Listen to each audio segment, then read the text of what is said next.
Well, it's now 3 o'clock, and in the interest of us finishing on time and being able to then proceed to the rest of the services today, I'm going to start right now.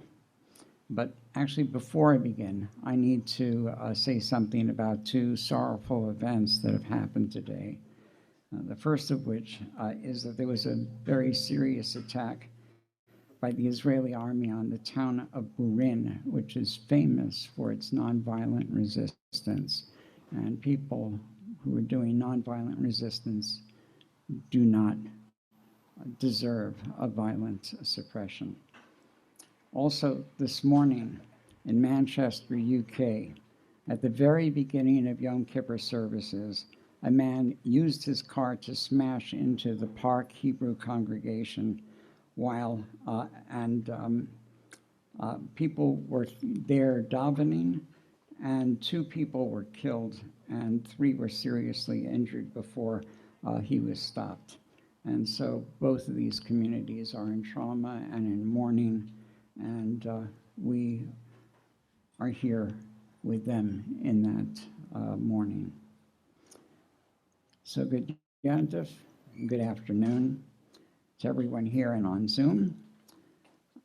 For those using closed captioning for this talk, we will only be using AI. We need to do something on the microphone before I continue so we don't have feedback.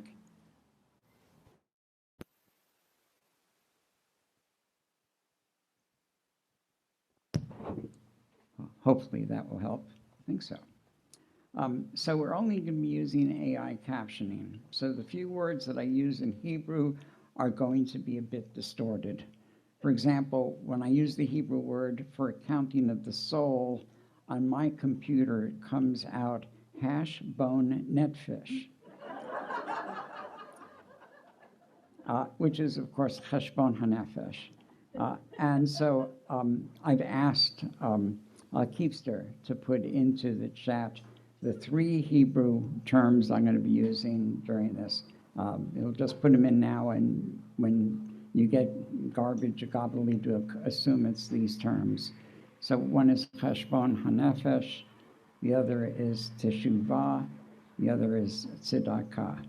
And also before I begin, I want to give a thank you to Keepster and to Emmett for making the Zoom work today. And so Emmett is over here, and oh, I'm sorry, Shay is over here, and Keepster is way, way over there. I'm pointing way east. So my talk is addressed to us as Jews. I know that there are people in the room and on the Zoom who are not Jewish, but you're allies. However, for this talk, listen with the part of you that is Jewish. Listen as a member and not as a visitor. Everyone who's here belongs here. This day is a time for accounting of souls, cheshbon hanefesh, taking account. This year, the Kehillah spiritual leaders posed this question as part of that accounting. How and where do we find holiness in a world that is crumbling? It's been challenging for me to engage with this question because as I search for holiness, I keep finding myself confronting something that I've been reluctant to put into words. The destruction of Gaza is killing Judaism. It's killing the sacredness of what I have found in my Judaism my whole life, and which I dedicated myself to in becoming a rabbi. It's not a done deal. It is killing Judaism, but it has not killed it yet. Before saying more, I need to qualify this. Whether this genocide is going to damage Judaism is not as important at this moment as the daily destruction and trauma facing the people of the Gaza Strip and the Palestinians in the West Bank. More than it is killing Judaism, it is killing the Palestinian people. But having said that, I believe our cheshbon hanefesh today requires us to consider that what Israel is doing in our name is killing Judaism. In my defense, I do believe that repairing Judaism goes hand in hand with working to oppose the devastation of Gaza and supporting freedom for the Palestinian people. When this chapter of the assault stops, there will still be no rest for us. Judaism will not be saved by a ceasefire. It won't be saved by replacing Netanyahu. This is now our history, forever. Rabbi Ismar Shersh, the longtime dean of the Jewish Theological Seminary, spoke with terrible sadness that this assault and the Jewish support for it is a stain on Judaism. It took a lot for him to confess this. I believe, however, that it can be even worse than a stain. After 2 months, about 2 months after October 7th, I was in a Zoom meeting with a cross-section of rabbis. We were divided into small chat rooms to take turns for each of us to reflect on how the war was affecting our congregations. In my group,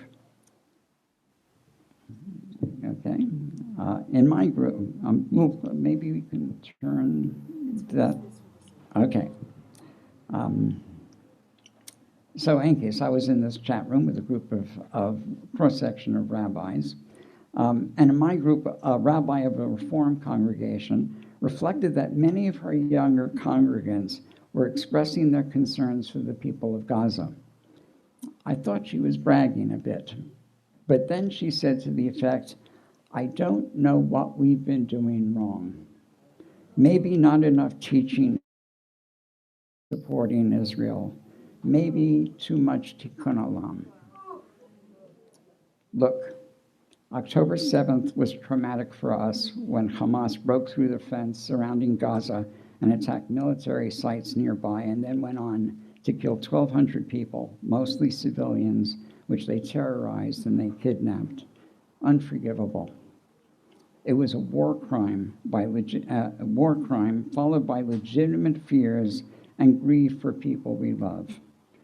We knew that Israel would respond, but that response has turned into an extended 2-year assault that has killed at least 66,000 people, mostly civilians.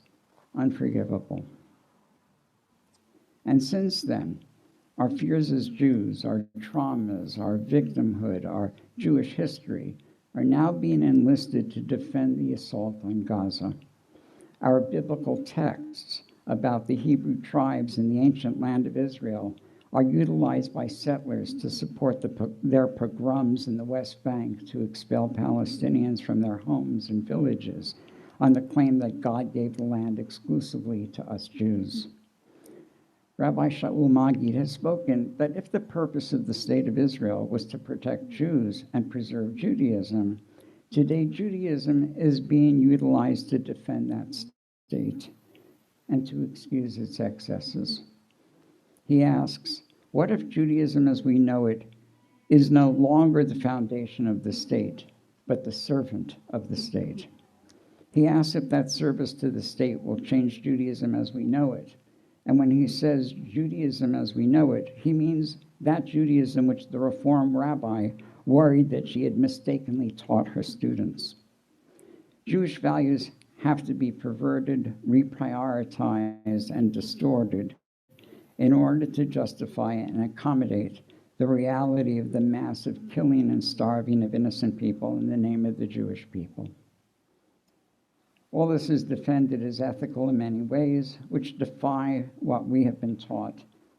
People justify it claiming there are no innocent people in Gaza. Even children and babies are evil enough to kill, or that it's worth killing 5, 10, or 20 civilians to get one Hamas combatant. Would it be acceptable collateral damage for 10 non-combatant Jews to be sacrificed to get one Hamas soldier? We are told you cannot protest Israel's actions or the occupation because you don't live there.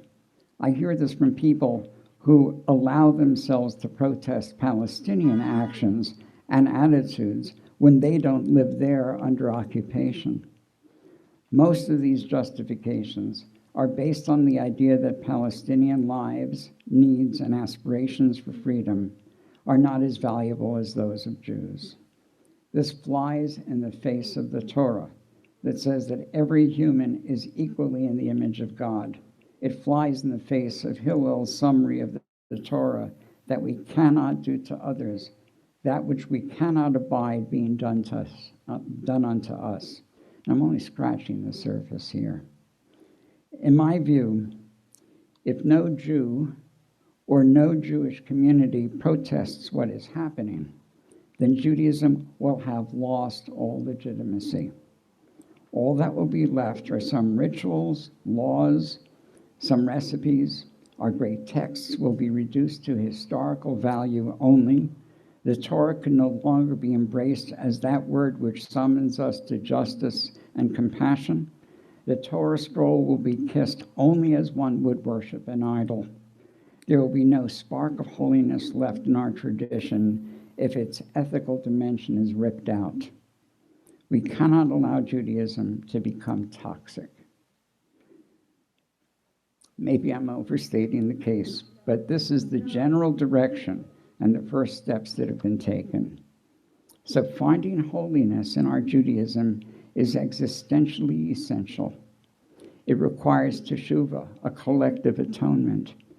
The arc of Jewish history will bend toward injustice without an atonement of effective dissent. I believe we need to preserve the holiness in Judaism, and that requires us to protest. By the way, this has happened before. The prophetic tract that we usually read on Yom Kippur morning is Isaiah's rant against empty rituals, against fasting without purpose, against people emptying their rituals of sanctity by disregarding the needs of the vulnerable and engaging in acts of oppression. So, I don't care whether you call yourself a liberal Zionist or an anti-Zionist or a non-Zionist. I don't care whether you supported a ceasefire early in October 2023 or whether you've come around more recently to see how criminal this assault is on Gaza and on the people of the West Bank. And I don't care if you call it genocide or not. I do care if you do not lift a finger to oppose this. I do care if you think that what is happening now can be justified. Yes, it can be understood as a response to the horror inflicted on October 7th, but it can no longer be justified if it ever could. I don't care if you're a member of Jewish Voice for Peace, or If Not Now, or J Street, or the Interfaith Network for Human Integrity. Do something, join something, contribute something, show up, speak up, and always tzedakah. Yes, each of us has a limited power and limited resources as individuals. And yes, each of us is just a drop in the bucket, but the bucket is filled with drops. Where is your droplet? That's also a subject for cheshbon hanefesh and teshuvah. Abraham Joshua Heschel famously said, "While a few of us may be guilty, all of us are responsible." In the tractate on Shabbat, the Talmud says, "Everyone who is able to protest the transgressions of their family and does not is complicit in the transgressions of their family. If it is the transgressions of their community, they are complicit in the community's transgressions. If it is the transgressions of the world entire, they are complicit in the transgressions of the entire world." It is an obligatory mitzvah to not stand idly by. What can we do? This too is a subject for cheshbon hanefesh. We're living in a critical moment in Jewish history. It is an unprecedented moment. The damage to Jewish values, however, did not begin on October 7th, 2023, but it has reached a crisis point in my view. Indications of this damage were there from the beginning of the Zionist movement, which did begin as a movement to empower Jews in the face of anti-Semitism. I taught a class this year. The recordings, by the way, are still available, about Jews who disagreed with creating a Jewish nation state. Many of the people I taught about were anti-Zionists, and others actually regarded themselves as Zionists. It's hard for us today to wrap our heads around an anti-state Zionism, because Zionism has come to mean support for a Jewish ethnic state. Now, those Zionists in opposition to a Jewish state were not fringe. They included the philosopher Martin Buber and Rabbi Judah Magnus, who was the first chancellor of the Hebrew University of Jerusalem. It included Henrietta Zold, the founder of Hadassah and its hospital. They were part of a group called Brit Shalom. What these dissidents, both these Zionist dissidents and other anti-Zionist dissidents, had in common was that they understood and recognized that the Arab majority in Palestine, first living under Ottoman occupation and then under the British Mandate, wanted to be a free people in a country that they could call their own. Not exclusively their own, not any more exclusive than when I call the United States my own country. Buber, Magnus, and Zold recognized that the disenfranchisement that Jews had suffered in the diaspora should not be inflicted on another people, that the victims of domination should not become dominators themselves.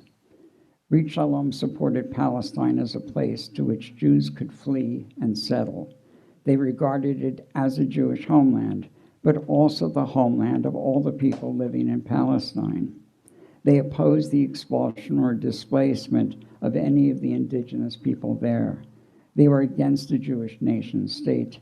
They opposed the partition of Palestine. Their vision of a Jewish community in Palestine did not require a colonialist influx of Jews, nor did it require a Jewish majority. They were comfortable with being Jews as a substantial minority in a state of two nationalities. They recognized the Palestinian Arabs as their neighbors.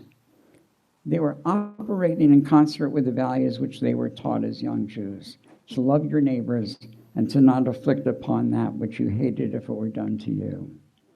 However, the Zionisms of David Ben-Gurion and Zev Jabotinsky prevailed over that of Brit Shalom. They wanted a Jewish majority and a Jewish state. For them, the native people were not neighbors. They were a problem they believed required military domination. They consciously or unconsciously imitated the power systems that had oppressed them. They were doing unto others what they hated if it were done to themselves. Whether they were aware of it or not, they had to distort Jewish values to allow them to do this. Buber and others warned that if the aspirations of the Arabs of Palestine were denied or disregarded, if domination was the path to be pursued, then it was likely that there would be resistance and violence for decades, if not generations. Hamas's attack and the genocidal response are just the latest chapter in this configuration. It has become its most egregious chapter. Many more Palestinians have been killed and displaced in the last 24 months than were in 1948 when the Nakba began. I'm not here to give a full history lesson.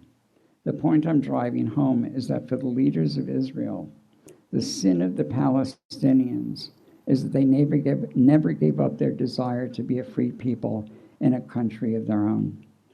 The Palestinians have just not surrendered and disappeared. Increasingly, to resolve the problems of Palestinians not surrendering, more and more Israeli Jews are accepting ethnic cleansing as a solution, even more so since Trump essentially proposed expulsion to solve the problem. What I want to emphasize on this day of Cheshbon HaNefesh is how this affects Judaism.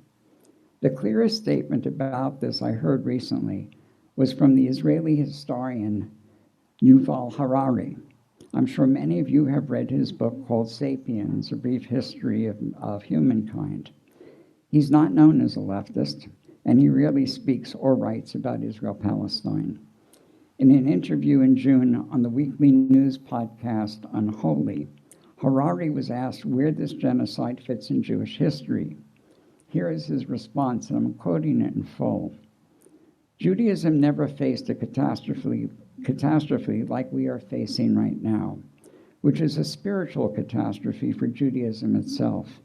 Because what is happening now in Israel could basically, I think, destroy, void 2,000 years of Jewish thinking and culture and existence. That is the worst case scenario that we are facing now. And I emphasize, it's a worst case scenario. We can still prevent it. But we should be clear about what we are facing if Israel continues on its trajectory. What we are facing is the potential of an ethnic cleansing campaign in Gaza and the West Bank, resulting in the expulsion of 2 million, perhaps more Palestinians from there, the establishment of a greater Israel, the disintegration of Israeli democracy, and the creation of a new Israel, which is based on an ideology of Jewish supremacy and on the worship of what were completely anti-Jewish values for the last 2 millennia. A country based on the worship of power and violence, and which is militarily strong. It will survive. It will have alliances with various bullies around the world and will also be economically viable. And this will be a spiritual disaster because this will be the new Judaism that Jews in the world will have to deal with. It will not disappear. Jews are very good with catastrophes, from the Roman conquest to the Holocaust, but this will not be a military catastrophe. No Jew, say in London or New York or anywhere else, will be able to say that this is not the real Judaism. It's like being a communist in the 1950s in London and saying, no, the Soviet Union is not really communism, they misunderstood. No, this will be the new Judaism, and maybe the only Judaism. Close quote. Harari may be right, but what comforts me to some degree is in an essay in 1948 by the Jewish philosopher Simon Rabinovich, where he called the Jews the ever-dying people. He wrote about times when our predecessors came to a point when they were sure that Jewishness was on its last legs. While the people might physically continue, the line of the tradition was coming to an end. The prophets thought so. They proclaimed that unless the people had a change of heart, they were doomed. Rabbis in the Talmud watched as their elders died, taking with them the wisdom that would be lost. Maimonides wrote Guide of the Perplexed in a period of his life when he thought the next generation would not persist as carriers of the tradition. However, the ever-dying people did not die.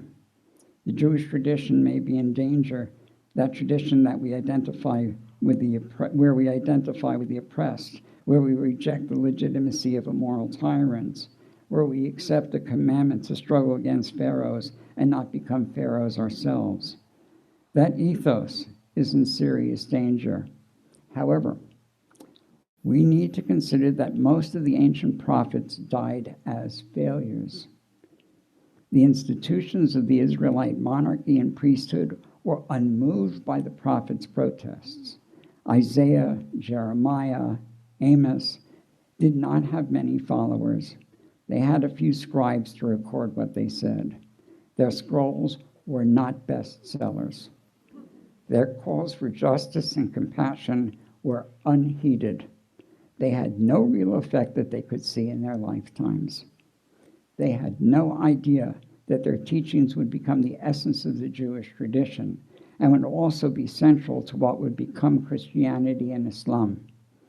Had the prophets simply resigned themselves to watching the death of the Israelite covenant of peace and justice with God, we would not be here. We may be the ever-dying people, but we are still here. At my age of 74, I expect to die a failure.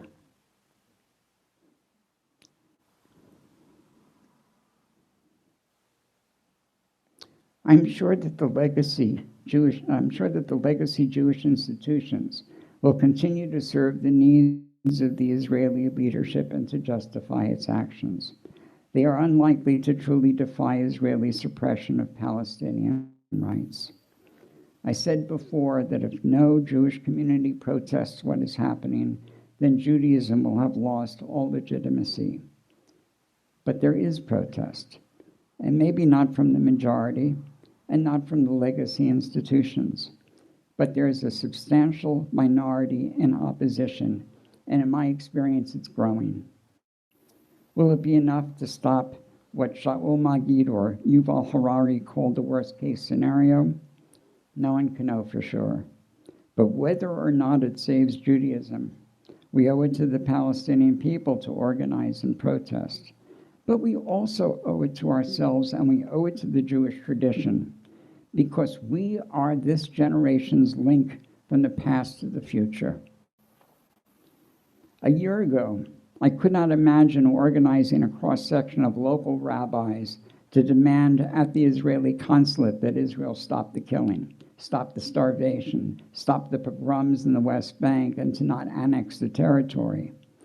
More than 60 Jewish spiritual leaders, mostly rabbis, signed on to that letter to the consulate with those demands. Not 60 from around the U.S. or from around California, but from the local Bay Area alone. A group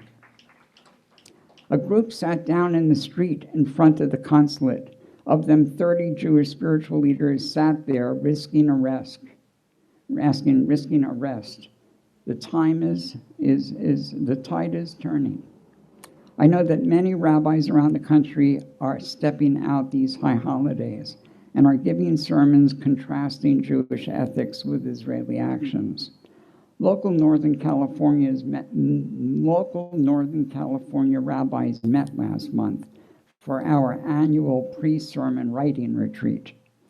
I can't remember what the official name of the subject was for that retreat, but unofficially the rabbis there called it "How to Give an Honest Sermon This Year Without Getting Fired." But it was easier to tell the truth this year because so many of their congregants no longer wanted sermons defending Israel, but something to help them engage with their Judaism ethically intact.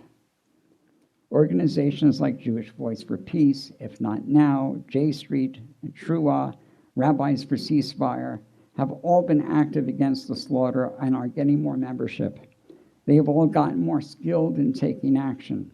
I depended on these increased skills so that I could trust JVP and If Not Now's young organizers to put myself on the line and get arrested to stop U.S. arms for Israel. Being retired, I had less work for Rosh Hashanah than Rabbi Dev and Chazan Shulamit, so I had the luxury of risking being locked up that they did not. But I did proceed doing this with the blessings of all the spiritual leaders.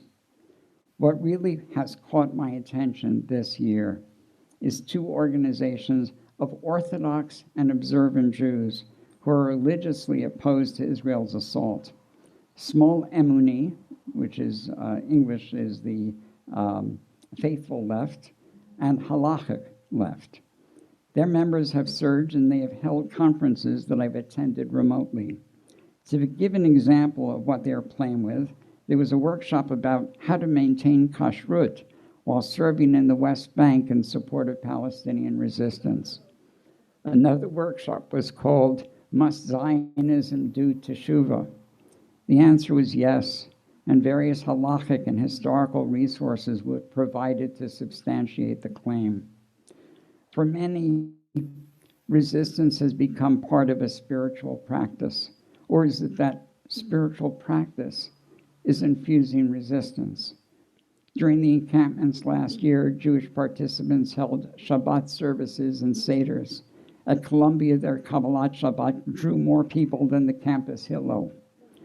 Did they use Judaism as a medium to protest? Or did their serious embrace of Jewish values bring them to a spirituality of protest?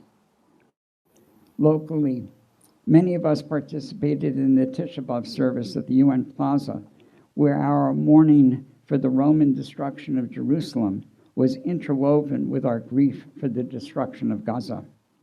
Now, I have a word of caution here. Judaism is more than protest. It is discovering holiness in many things.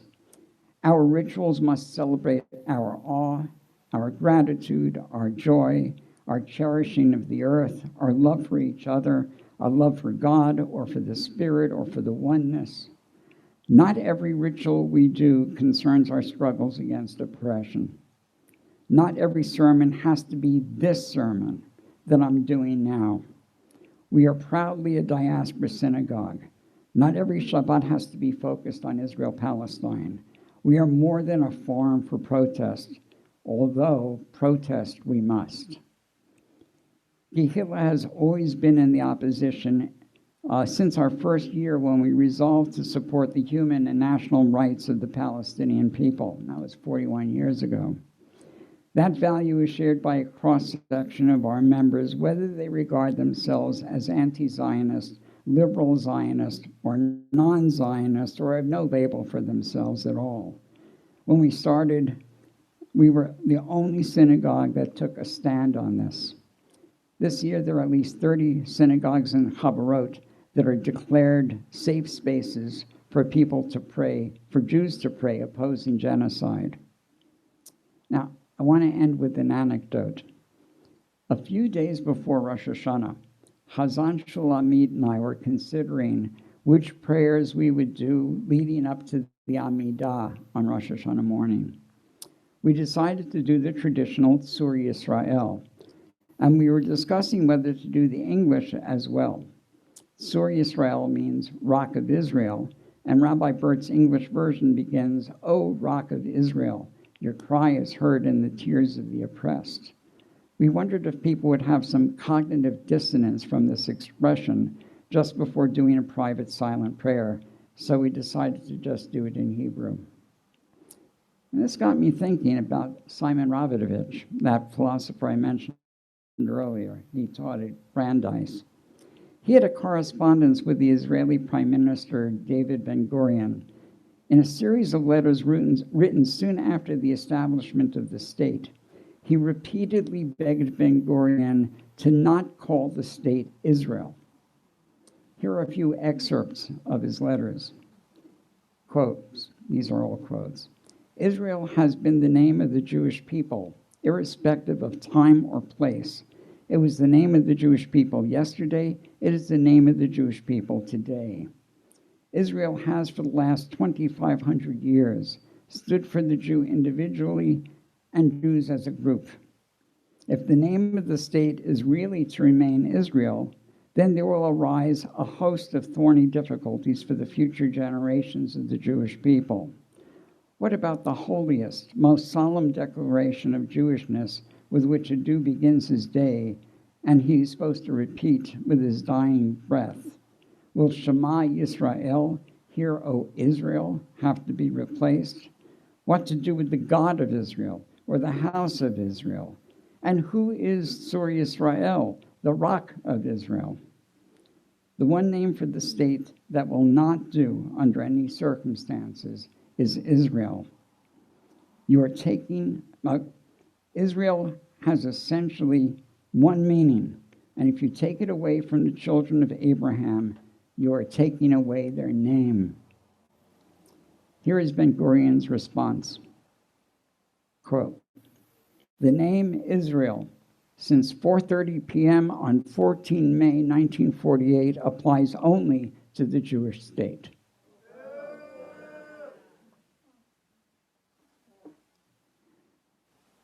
This is volume 1 of a book written in 1926. It was actually a present from Rabbi Bert. I guess he was thinning out his library. It is simply called Israel. An early chapter about the origins of the Jewish people is titled The History of Israel. Nobody would use those titles today. Too confusing. All of us in this room and on the Zoom have grown up with Israel as the name of a state. None of us remembers when we were Israel.